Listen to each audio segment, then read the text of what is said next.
하나님은 영이시니 예배하는 자가 영과 진리로 예배할지니라.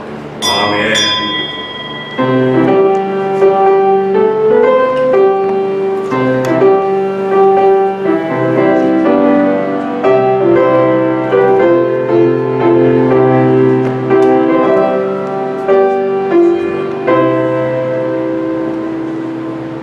나의 왕 나의 하나님이여, 내가 부르짖는 소리를 들으소서.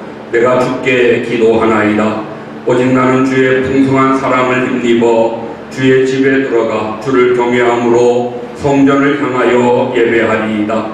주께 피하는 모든 사람은 다 기뻐하며 주의 보호로 말미암아 영원히 기뻐 외치고 주의 이름을 사랑하는 자들은 주를 즐거워하리이다. 여호와여, 주는 의인에게 복을 주시고 방패로 함같이 은혜로 그를 호위하시리이다.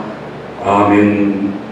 거룩하시고 자비로우신 우리 하나님 아버지, 베푸신 은혜와 사랑 진심으로 감사하며 이 한 시간 우리가 함께 모여 주의 이름 높여 찬양하며 경배함으로 영광을 아버지 앞에 올려드리게 하시니 진실로 고맙고 감사합니다. 하나님 앞에 우리 온 힘을 다하고 온 정성을 다하여 믿음으로 예배하는 귀한 시간 되게 하시고, 언제나 하나님께 영광으로 드려질 때 우리 모두 새 은혜 받고 하나님 앞에 더 아름다운 충성으로 헌신하는 믿음의 백성들이 되게 하여 주옵소서. 의인의 삶을 살게 하시고 날마다 주님을 가까이 하는 우리들 되게 하시고 주님의 십자가 붙들고 전진하는 하나님의 거룩한 백성들 다 되도록 은혜와 복으로 역사해 주시옵소서. 하나님의 한 시간 우리의 마음을 들여 예배합니다. 모든 순서가 성령님이 주장하시고 인도하시고 내주시는 복된 예배가 되게 해 주시옵소서. 모든 것 주님 의지하오며 거룩하신 예수님의 이름으로 기원하옵나이다.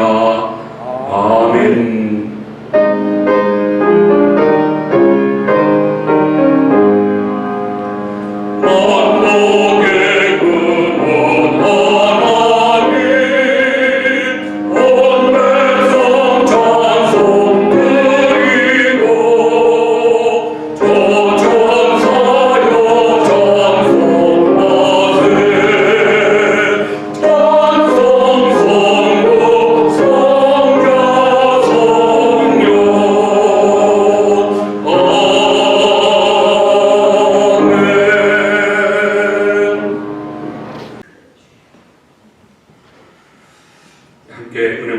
하나님 말씀을 봉독하겠습니다. 빌립보서 4장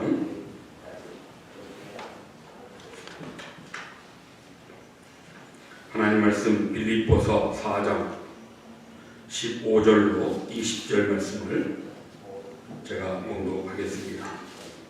빌립보 사람들아, 너희도 알거니와 복음의 시초에 내가 마게도냐를 떠날 때에 주고받는 내 일에 참여한 교회가 너희 외에 아무도 없었느니라.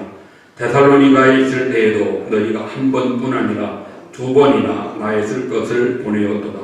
내가 선물을 구함이 아니오 오직 너희에게 유익하도록 풍성한 열매를 구함이라. 내게는 모든 것이 있고 또 풍부한지라. 에바브로디도 편에 너희가 준 것을 받음으로 내가 풍족하니 이는 받으실 만한 향기로운 제물이요 하나님을 기쁘시게 한 것이라. 나의 하나님이 그리스도 예수 안에서 영광 가운데 그 풍성한 대로 너희 모든 쓸 것을 채우시리라. 하나님 곧 우리 아버지께 세세 무궁하도록 영광을 돌릴지어다. 아멘. 아멘. 이 시간 최종환 전도사님 하나님께 찬양 드리겠습니다.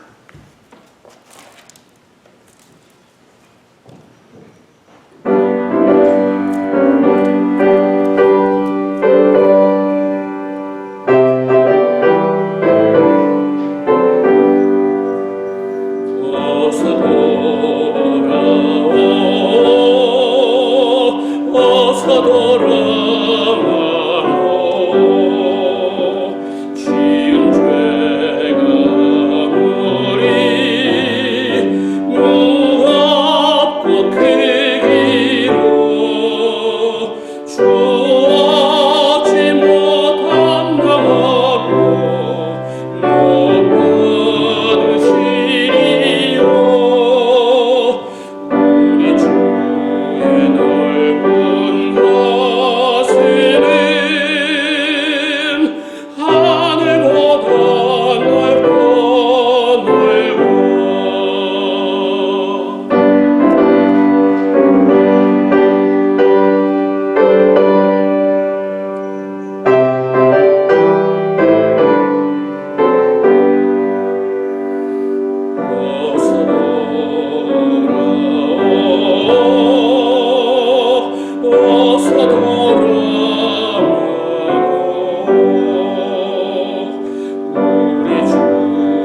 함께 나눌 하나님의 말씀, 선교하는 교회, 복된 성도. 우리 한번 같이 한번 해볼까요? 선교하는 교회, 복된 성도. 한 번 더 하겠습니다. 선교하는 교회, 복된 성도. 예, 선교하는 교회가 되어 우리 모두 복된 성도의 삶을 살기를 소원하면서 축복하는 마음으로 같이 말씀을 나누겠습니다. 신학자 에밀 브루너가 이런 말을 했습니다. 불은 타오르기 위해서 존재하는 것이고 교회는 선교를 위해서 존재한다. 불은 타오르기 위해서 존재하고 교회는 선교를 위해서 존재한다 말을 했습니다. 만약 교회가 선교하지 않는다면 더 이상 교회라고 말할 수 없는 것입니다. 그냥 사람들이 모였다가 흩어지고 헤어지는 어떤 그런 모임이나 어떤 그런 공예단에 불과할 것입니다. 선교는 주님의 지상 명령이죠. 지상 최대 명령이다. The Great Commission이라고 우리가 이야기합니다. 모든 족속으로 땅끝까지 제자 삼고 증인되라고 우리에게 명령하셨습니다. 이 주님의 마지막 명령, 우리가 이 명령을 받들어 선교를 교회의 첫째 사명, 가장 중요한 사명으로 우리가 생각하는 것이고, 또 교회가 존재하는 이유나 목적도 사실 영혼 구원하는, 선교하고 전도하는 일에 있다고 하는 것을 우리가 분명하게 알 수가 있습니다. 역사를 살펴볼 때 교회가 복음 선교에 열정을 가지고 전력을 다했을 때 그때 교회는 부흥했습니다. 그리고 세상에 큰 영향력을 발휘했었습니다. 그러나 반면에 교회가 선교를 등한시 여기고 선교의 사명을 잊어버리고 선교를 게을리했던 시대, 그때는 어느 시대에나 교회는 무기력해지고 무능력해지고 정체되고 분열되기 시작하는 것을 우리가 볼 수가 있습니다. 우리가 교회 역사의 가장 첫 번째 교회를 예루살렘에 세운 초대교회, 오순절 성령 강림으로 세워진 교회라고 이야기합니다. 초대교회가 3,000명, 5,000명씩 부흥했습니다. 아마 10,000명 이상의 교회로 성장했으리라고 우리는 추측할 수가 있습니다. 그 정도 교회가 성장했을 때 교회는 안일함에 빠졌습니다. 그냥 예루살렘에 머물기를 원했습니다. 하나님은 원치 않으시기에 핍박을 통해서 믿는 성도들을 흩으셨습니다. 그래서 저들은 여러 지역으로 피난 가면서 흩어지게 되었습니다. 그것을 가리켜 우리는 디아스포라라고 그렇게 이름하여 부르곤 합니다. 디아스포라된 유대인 믿는 성도들이 가는 곳마다 모여 함께 예배하면서 그 모여지는 곳에 교회가 세워지게 되어지죠. 그때 가장 크게 세워진 교회가 안디옥에 세워진 교회라고 이야기할 수가 있습니다. 예루살렘 교회가 크게 성장되고 부흥할 때 그때 하나님의 명령을 기억하고 자진하에 흩어져서 복음을 전하는 선교에 임하지 교회가 되었으면 좋았을 텐데 그러지 못했을 때 하나님은 강제적으로 핍박의 수단을 동원해서 저들을 흩으셨고 흩어진 백성들이 이제 모여 예배하면서 그 안디옥 교회를 중심으로 세계 선교사에 가장 큰 역할을 감당하는 것을 우리가 사도행전의 역사에서 확인해 볼 수가 있습니다. 안디옥 교회 큰 성장과 부흥을 이루었습니다. 선교하기에 힘이 달리지 않도록 하나님이 그 배경을 든든히 하시고 그 배후를 지키시는 것을 우리가 볼 수 있습니다. 강력한 힘이 생겨지고 교회는 더 건강해지고 그러면서 사회에는 아주 선한 영향력을 크게 끼치는 교회가 될 수 있었습니다. 그래서 우리가 오늘날 성도들을 가리켜 하나님의 백성된 우리들을 가리켜 그리스도인이라고 이름하는데요. 그 그리스도인이라고 하는 이름이 바로 그 안디옥 교회에서 처음 불려지게 되었다는 것입니다. 정말 저 사람들은 그리스도를 따르는 그리스도인이라고 그렇게 인정받은 거죠. 그만큼 사회에 지대한 영향을 끼쳤던 교회 성도들, 그들이 바로 안디옥 교회 그리고 그 교회의 성도들이었습니다. 그러기에 오늘 우리들도 우리 동원교회도 존재 이유와 목적은 분명히 복음을 전파하여 영혼 구원하는 선교와 전도에 있습니다. 이를 위해서 우리 교회 온 교우들이 한마음으로 동참하고 함께 이 일에 전력을 다하는 우리가 되어야 할 것입니다. 성경에서 선교하는 교회의 모범적인 교회를 우리는 말씀드렸던 안디옥 교회와 함께 또 하나 빌립보 교회를 찾아볼 수 있습니다. 빌립보 교회가 선교의 모범적이었는데 오늘 어떤 점이 모범이 되어서 우리가 교훈이 되는가 같이 나누어 우리 마음에 다시 한번 선교의 불이 타오르는 그런 믿음과 도전의 시간이 되었으면 하는 그런 소원이 있습니다. 첫 번째로 빌립보 교회는 일꾼을 세우고 그 일꾼을 파송하여 선교에 동참한 교회가 되었습니다. 말씀드렸던 안디옥 교회도 피나는 성도들이 모여서 교회를 세운 뒤에 교회가 자라게 되었을 때 바나바가 담임 목사로 오게 됩니다. 바나바는 바울을 데리고 와서 함께 동역하면서 1년에 교회가 큰 성장을 이루었습니다. 그러나 아직 이제 시작된 지 얼마 되지 않은 역사가 짧은 그런 교회임에도 불구하고 저들이 제일 먼저 한 일이 무엇입니까? 금식하고 기도하면서 담임 목사와 또 오늘날로 표현하면 수석 부목사를 할 수 있는 바울을 따로 세워 저들을 선교사로 파송하는 아주 엄청난 큰 결단을 안디옥 교회가 행하게 됩니다. 그냥 사람 하나 보내는 정도가 아니고 교회의 기둥과 같은 두 일꾼을 따로 구별해서 저들을 선교사로 파송함으로 세계 선교를 시작하게 되는 것을 우리가 볼 수 있습니다. 안디옥 교회의 그런 모범에 이어서 빌립보 교회도 마찬가지였습니다. 우리가 잘 아는 대로 사도행전 16장에 사도 바울이 2차 선교 여행을 출발할 때 그 빌립보 마게도냐 지역에서 한 소년이 부르는 그 환상을 보고 빌립보 지역으로 선교하게 됩니다. 자주장사 누디아를 만나고 또 감옥에 갔다가 간수장을 살리는 그런 역사 가운데 그 누디아와 간수장 그들에게 세례를 주고 그렇게 개척되어 시작된 교회가 빌립보 교회였습니다. 추측컨대 바울은 약 한 달 정도 빌립보에 머물지 않았을까 생각합니다. 한 달 정도 지난 후에 다시 데살로니가로 아덴으로 고린도로 이렇게 계속해서 여러 지역을 순회하며 바울이 선교하게 되는데 그랬던 바울에게 빌립보 교회는 계속해서 끊임없이 그의 사역을 돕고자 여러 차례 특별 헌금을 모아서 바울에게 전달하노라고 오늘 16절에 그렇게 말씀합니다. 내 일에 참여한 교회가 너희 외에는 아무도 없었다. 내가 하는 선교의 일에 동참한 교회가 빌립보 너희 교회만 있었다. 근데 그것이 한 번만도 아니고 데살로니가 있을 때에도 여러 번 내 쓸 것을 너희들이 보내었다고 말씀하면서 이번에도 에바프로디도라고 하는 대표를 세워서 너희들이 그를 나에게 보내주매 그가 내게 큰 위로와 힘이 되어오라고 바울이 인정하고 칭찬하는 모습을 오늘 말씀에서 확인할 수가 있습니다. 바울이 지금 로마 감옥에 갇혀있는 몸입니다.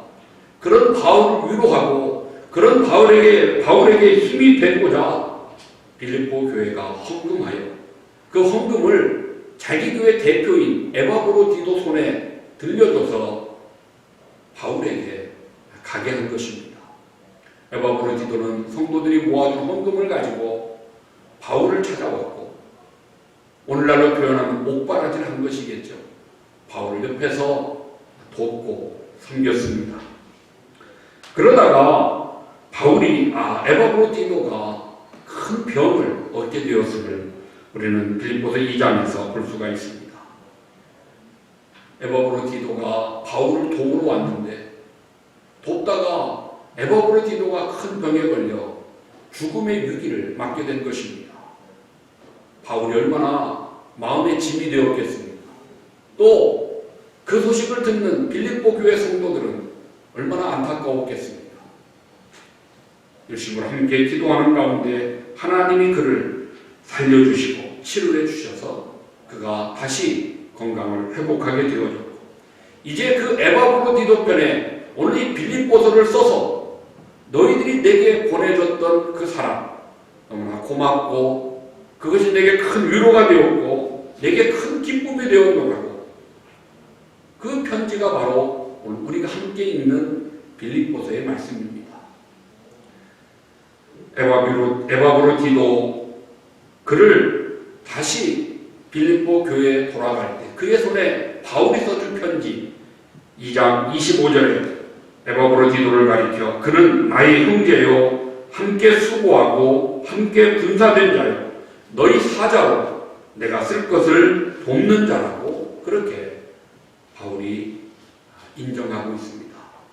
한 형제요 함께 수고 함께 분사 너희 사자로 내 쓸 것을 돕는 자가 되었노라고 말씀하는 것입니다. 한 형제 희로애락을 함께하는 거죠. 기쁨도 슬픔도 어려움도 함께하고 짐을 나누어지는 사이, 그게 형제 아니겠습니까? 함께 분사된 자라고 말합니다.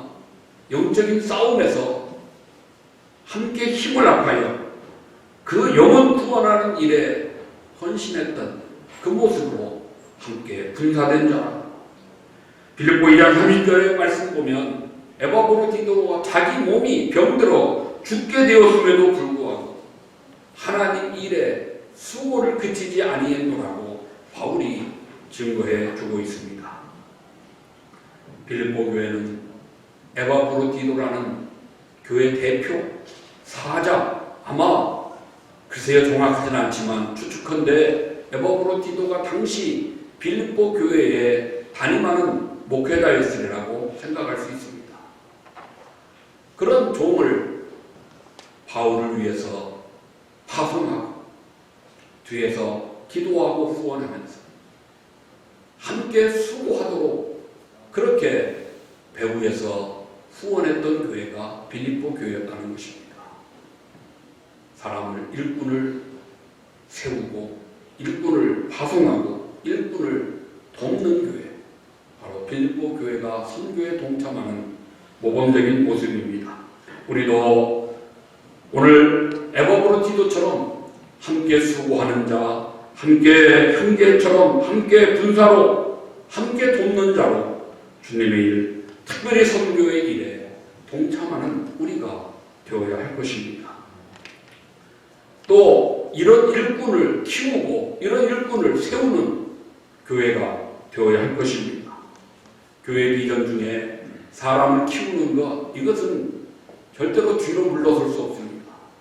교회는 어떻게 하든지 다음 세대 일꾼을 키우는 교회가 되어야 소망이 있습니다. 처음부터 특별한 사람이 어디 있습니까? 처음부터 위대한 사람이 어디 있겠습니까? 하나님의 특별한 은혜를 만나면 그 은혜를 받으면 특별한 사람이 되고, 보통의 평범한 사람일지라도 하나님을 만나 하나님의 은혜가 임할 때에 비범하고 특별한 사람이 될 수 있는 것입니다. 그러기에 우리는 인물을 키우고 인물을 양성하기 위해서 기도하는 우리들이 되어야 하고, 또 어떻게 하든지 그 인물이 세워질 수 있도록 배후에서 위로하고 격려하고 사랑하는 그런 우리가 되어야 하는 것입니다. 에바브로디도가 빌립보 교회로 돌아갈 때 바울은 빌립보 교회 성도들에게 이렇게 부탁합니다. 너희가 주 안에서 모든 기쁨으로 그를 영접하고 또 이와 같은 자들을 존귀히 여기라. 에바브로디도가 이제 너희에게 가는데 너희는 기쁨으로 그를 영접하고 그리고 그를 존귀히 여겨라고 그렇게 부탁하는 것입니다.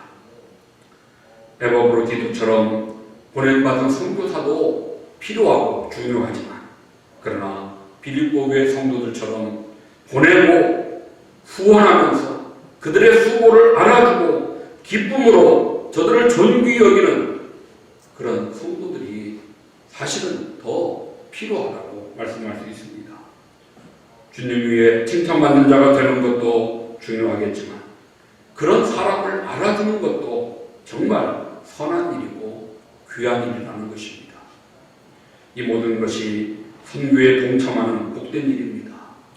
존귀한 자로 쓰임받는 에바브로디도 같은 사람도 중요하지만, 그런 사람을 기쁘게 여기고 존귀히 여기고 배후에서 그들을 돕는 그런 사람도 하나님이 쓰시는 일꾼이라고 하는 것을 우리가 기억해야 되겠습니다. 두 번째입니다. 빌립보 교회는 사람을 세운 것만 아니라 기도하면서 물질을 후원함으로 선교에 동참한 교회가 되었습니다. 보낸 선교사를 기도와 물질로 돕고 후원하는 것은 분명 선교에 동참하는 거죠. 군인이 전쟁터에 나가서 싸우기 위해서는 일선에 나가 있는 군인을 배후에서 후방에서 돕고 물자를 지원하고 필요한 어떤 군수품들을 전달해줘야, 그래야 전방에 나가 있는 군인들이 싸울 수 있죠. 보내놓고 후방에서 그냥 소식을 끊고 보급을 끊고 알아서 싸우라고 내던져 놓는다면 어떤 군대가, 어떤 군인이 그 싸움에서 승리할 수 있겠습니까? 오늘 바울은 빌립보 교인들을 향해서 너희는 내 일에 동참했다, 선교에 동참했다고 말씀하는 거죠. 또 놀라운 말씀이 18절에 있습니다. 내가 풍족하니 이는 받으실 만한 향기로운 제물이요 하나님을 기쁘시게 한 것이다. 에바브로디도 편에 너희들이 보내준 것을 내가 받으니 이것은 향기로운 제물이고 하나님을 기쁘시게 한 것이다. 우리가 드리는 작은 정성의 물질들이 그것이 하나님께 드리는 향기로운 제물이요 하나님이 기쁘시게 받는 것이라고 그렇게 말씀하는 것입니다. 우리가 선교 꼭 직접 가야 되는 것으로 압니다. 단기 선교도 좋은 일입니다. 그러나 솔직한 말로 한 일주일 단기 선교 가서 우리가 한들 무엇을 하겠습니까? 그 나라 언어를 압니까? 그 나라의 문화를 우리가 제대로 알고 갑니까? 알지 못합니다. 단기 선교의 유익은 선교에 대한 보전입니다. 선교에 대하여 식어져가는 우리의 마음을 다시 새롭게 불타오르게 하는 것이 단기 선교의 가장 큰 유익이죠. 어떤 단기 선교를 통해서 선교에 큰 효과를 얻겠다고 하는 것은 상당한 무리가 따를 수밖에 없습니다. 그러기에 우리는 선교는 반드시 가서만 하는 것은 아니라는 것입니다.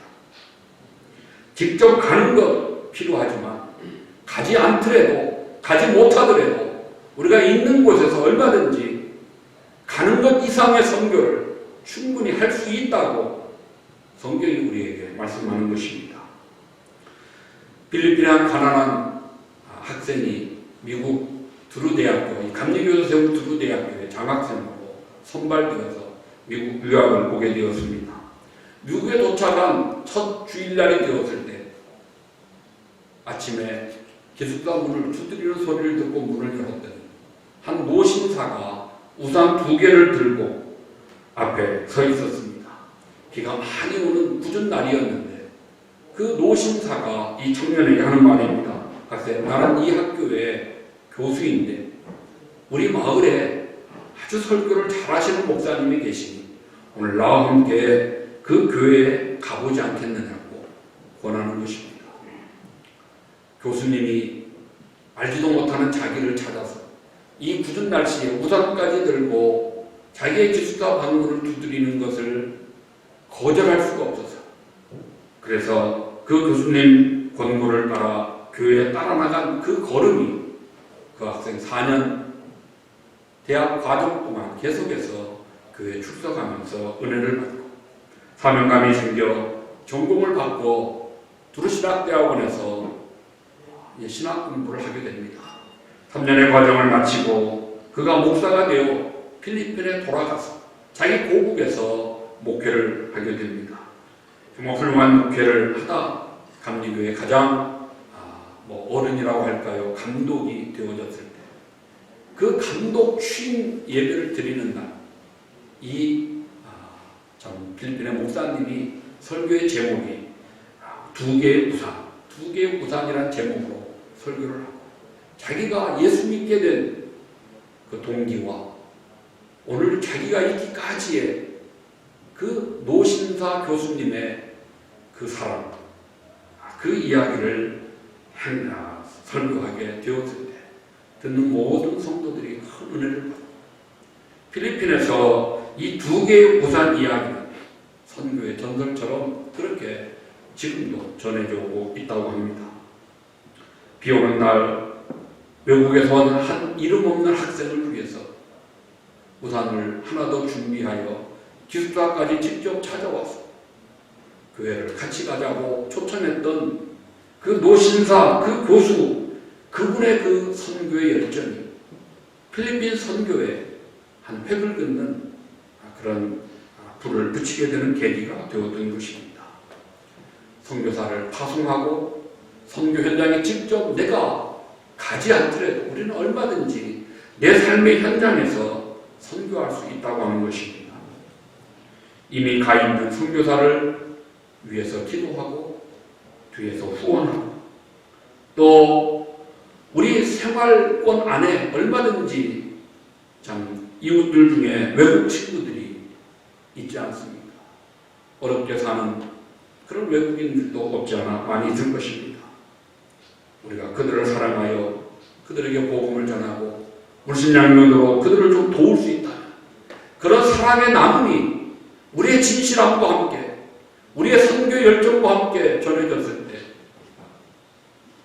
장차 그들을 통해서 그들의 가정이 그들의 주변의 이웃과 친구들이 복음화되는 아름다운 열매를 우리가 기대할 수가 있습니다. 하나님께 분명히 향기로운 제물로 기쁘게 드려지는 것입니다. 한국에 들려오는 많은 소식들 가운데 제 동계 목사님들 중에 이런 외국인 친구들을 상대로 목회하는 그런 목사님들도 계십니다. 한국에는 요즘 우즈베키스탄이니 키르가스탄이니 잘 이름도 알지 못하는 그런 주변의 여러 국가에서 노동하기 위해서 들어와 있는 그런 외국인 친구들이 참 많다고 합니다. 농장이나 과수원이나 이런 데에 그들을 알선해서 일하게 하고 그들의 생활을 숙식을 돕고 그러면서 그들에게 복음을 전해서 그들 어느 정도 돈을 모아 고국으로 돌아갔을 때 그들을 통하여 그들의 민족에게 복음이 전파되도록 하는 비전을 가지고 힘들지만 그 사역에 최선을 다하는 이런 목사님들도 우리 주변에는 얼마든지 있습니다. 분명히 외국으로 나간 선교사는 아닐지언정 어찌 그들이 선교사가 아니겠습니까? 그들과 같이 마음을 아파요 같이 돕고 후원하는 성도들 그들도 선교사라 칭함받기에 부족함이 없는 것입니다. 빌립보 교회는 기도하며 물질을 후원함으로 선교에 동참했습니다. 세 번째로 빌립보 교회는 주님의 말씀대로 순종함으로 선교한 교회입니다. 주님의 말씀대로 순종했다는 것입니다. 이 말씀이 무엇인가 하면 당시 빌립보는 같은 유럽 안에 있었지만 로마의 침략을 받고 로마의 지배를 받고 있는 나라입니다. 로마와의 사이가 결코 좋을 수가 없습니다. 자기들 억압하고 자기들을 지배하는 나라와 피지배 백성과 어떻게 관계가 좋을 수 있겠습니까? 바울은 그 로마에 선교하겠다고 가서 그 로마의 감옥에 갇혀있는 몸입니다. 빌립보 교회 성도들로서는 왜 굳이 바울이 우리가 싫어하는 저 로마 사람들에게 복음을 전하냐? 정말 마음에 들지 않는다. 하든지 말든지 잘 되면 좋고 안 되면 할 수 없지 하고 그렇게 참 바울의 선교를 도울 마음을 갖지 않을 수도 있습니다. 그러나 오늘 빌립보 교회는 그렇게 하지 않았습니다. 자기들이 시도하는 로마 사람들에게 복음을 전한다고 해서 바울이 행하는 선교를 거부하지 않았다는 것입니다. 돕기를 최선을 다했습니다. 선교는 어떤 인종이나 어떤 인간관계나 사적인 개인 감정, 역사적인 감정을 초월해야 됩니다. 그것이 하나님이 우리에게 주신 명령입니다. 하나님이 부르시고 하나님이 보내셨으면 그것으로 감당하는 것입니다. 하나님이 요나를 니느웨로 파송하셨는데 요나 자기의 마음에 들지 않았습니다. 원수 같은 나라 쓰고 그 수도 백성들에게 내가 왜 복음을 전해야 되냐고 그는 하나님께 반항하고 자기가 가고 싶은 데를 향하여 갔습니다. 결국 그가 깨닫고 다시 돌아와 니느웨의 복음을 전했습니다. 니느웨가 그 복음을 듣고 회개하는 놀라운 역사가 있게 된 것입니다. 우리 한국 목사님들 중에 일본에 선교사로 가 계신 분들이 여러 분 계십니다. 처음에 일본 선교사로 갈 때 왜 그분들이라고 좀 두려움이나 때로 주저함이 없었겠습니까? 사실 교회에서 일본에 파송된 선교사님들을 후원하려고 할 때 반대하는 분들도 적지 않아 많이 있었습니다. 그러나 그래도 일본의 그 조금 미약하지만 선교의 열매를 우리가 보고 있는 것은 우리 한국에서 파송된 선교사님들이 일본의 백성들을 품고 그들에게 복음을 전하는 그 결과의 열매로 일본의 그래도 1% 아주 작은 인원이지만 그래도 그리스도인의 불씨가 지금도 있는 것을 우리가 볼 수 있습니다. 기독교는 국경이 있을 수 없습니다. 하나님은 모든 사람이 구원을 받으며 진리를 아는 데 이르기를 원하신다고 우리에게 분명히 말씀하셨습니다. 여기 모든 사람은 너희는 모든 족속을 향하여 가라고 때 이 모든 애는 내가 원수같이 생각하고 내가 정말 미워하고 싫어하는 사람들과 나라들과 인종들과 그 모두가 그 안에 포함되어 있다고 하는 것을 우리가 잊어서는 안 될 것입니다. 이것만이 모든 사람, 모든 족속 이것만이 우리의 선교의 목표가 되고 우리 선교의 방향이 되어야 하는 것입니다. 여기에 어떤 인간적인 관계가 결부되어서는 안 될 것입니다.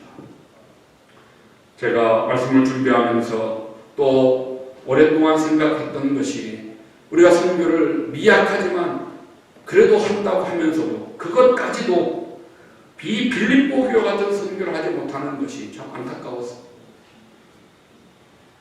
제한되어 있어서 아는 분들이 적어서 하다 보니 저와 관련이 있는 선교사님들, 저와 관련이 있는 그분들, 그 선교단체, 그분들에게 도움 주는 그것으로 선교하는 것이 아닌가 이런 안타까움이 사실 제 마음에 있습니다.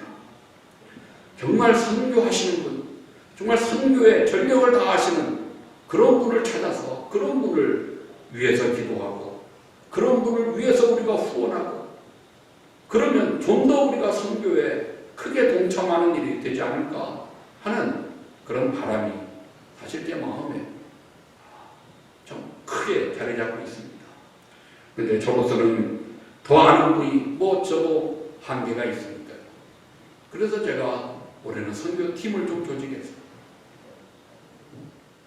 인원을 좀 넓혀서 좀 더 정말 선교에 임하지하는 그런 우리 교회 선교의 방향이 되어져 좀 선교의 정책으로 업그레이드되면 얼마나 좋을까 하는 그런 마음을 가지고 선교팀을 한번 조직해서 좀 더 선교에 진력하는 교회로 우리 교회가 되었으면 하는 간절한 마음이 있습니다. 마지막 네 번째입니다. 오늘 말씀에 보면 빌립보 성도들을 향해서 선교하는 성도들을 향해서 바울이 축복하는 하나님 말씀을 볼 수가 있습니다. 나의 하나님이 그리스도 예수 안에서 영광 가운데 그 풍성한 대로 너희 모든 쓸 것을 채우시리라고 19절에 말씀합니다. 하나님이 선교에 힘을 다하는 그들의 삶에 쓸 것들을, 필요한 것들을 하나님 풍성하게 채워주시기를 축복하는 바울의 말씀입니다. 우리도 선교에 참여하고 우리가 보내는 선교사로서 역할을 다함으로 우리의 쓸 것을 하나님이 풍성하게 공급하시는 이런 복을 다 누리는 우리가 되기를 간절히 소원해 봅니다. 사실 빌립보 지역은 가난한 지역입니다. 이제 로마의 지배를 받으면서 사실 많은 걸 빼앗겼습니다.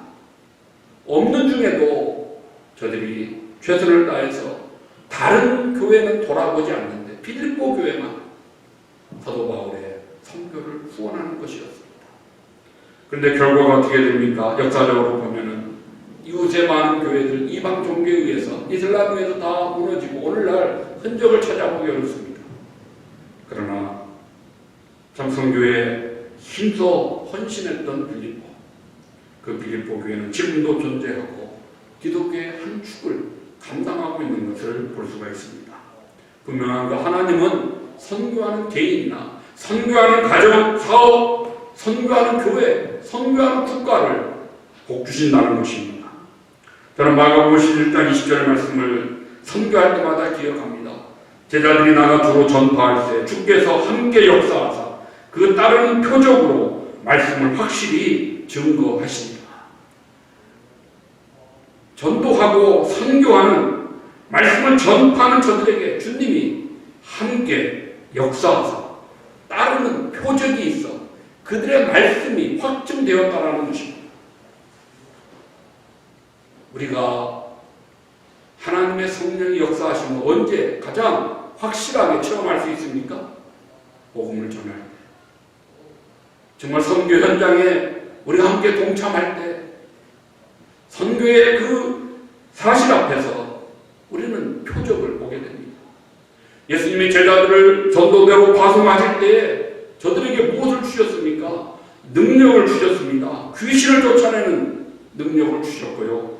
약한 것, 병든 것을 고치는 능력을 저들에게 주셨습니다. 지팡이만 가져가, 두보롯이나 전대나 이런 거 가져가지 말라. 대신 내가 너희들에게 귀신 쫓는 능력을 주고 병 고치는 능력을 너희들에게 주노라고 하나님의 성령의 능력을 저들에게 입히시고 너희들이 먹을 것 마실 것은 책임진다. 걱정 말고 두려워 말고 가라고 제자들을 보내신 것입니다. 하나님이 책임져 주신다는 것입니다. 그렇습니다.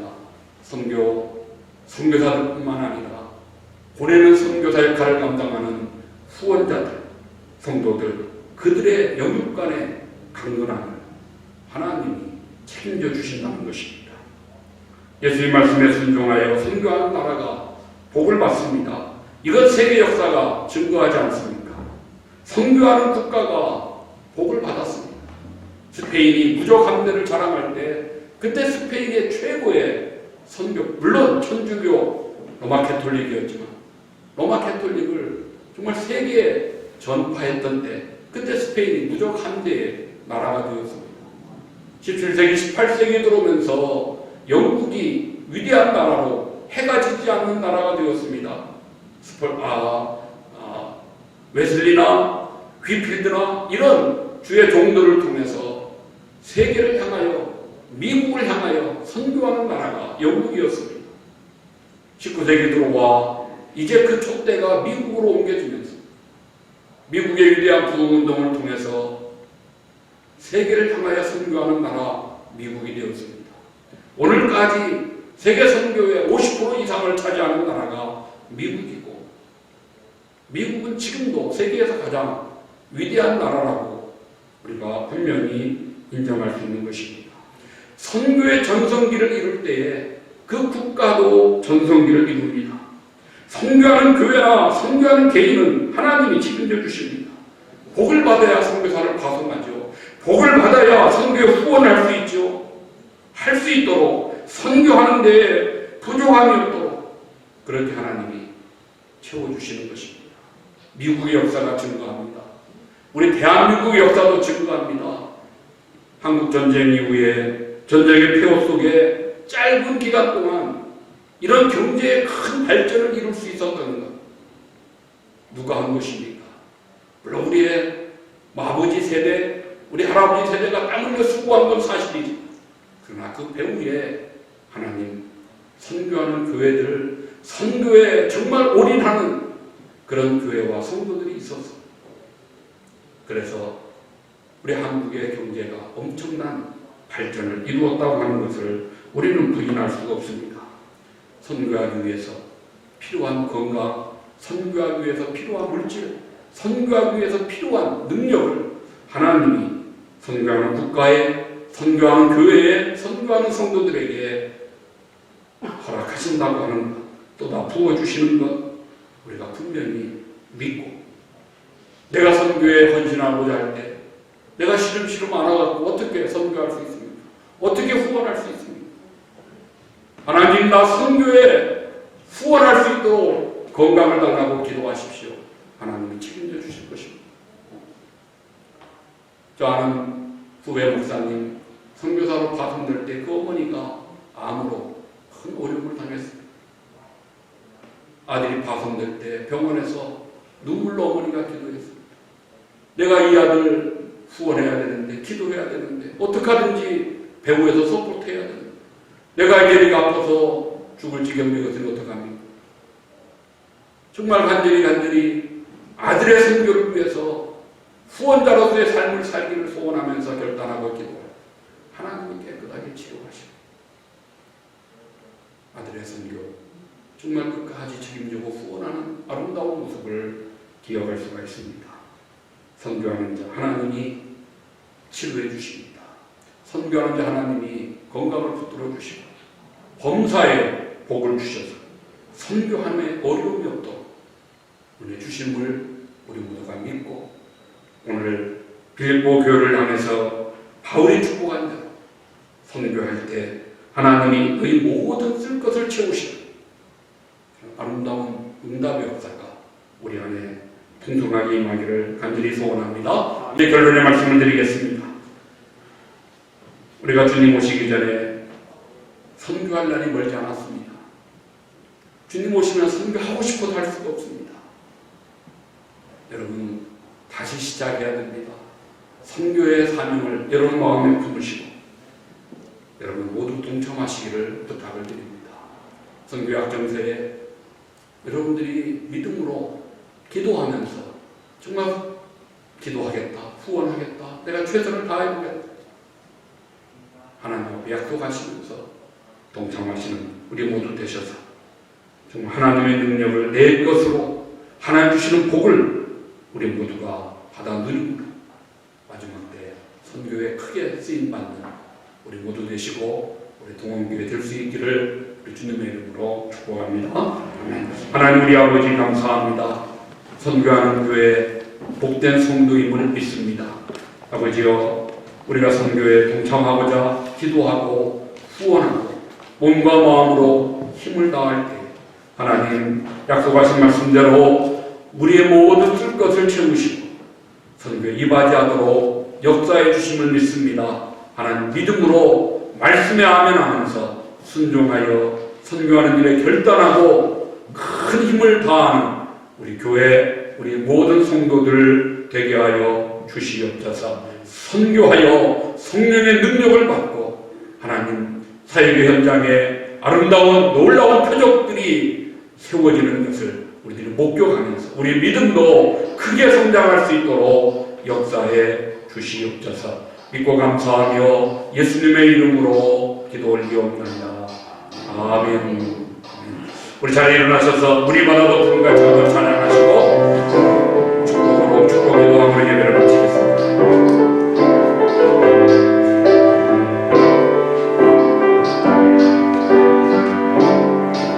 세상 모든 민족이 구원을 얻기까지 쉬지 않으시는 하나님, 주의 심장 가지고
선교의 주체가 되시는 우리 하나님 아버지의 그 놀라우신 사랑하심, 또 성령님 선교 현장에서 표적으로 증거하시는 성령 하나님의 감동 충만 교통하심, 선교의 사명을 마음에 새기며 땅 끝까지 복음의 증인되어 선교하여 큰 복 받기를 소원하며 다짐하는 사랑하는 모든 성도들 심령 위에, 가정과 자녀들과 생업 위에 피값으로 사고 세우신 몸된 교회 위에 이제로 영원토록 함께 있을지어다. 아멘.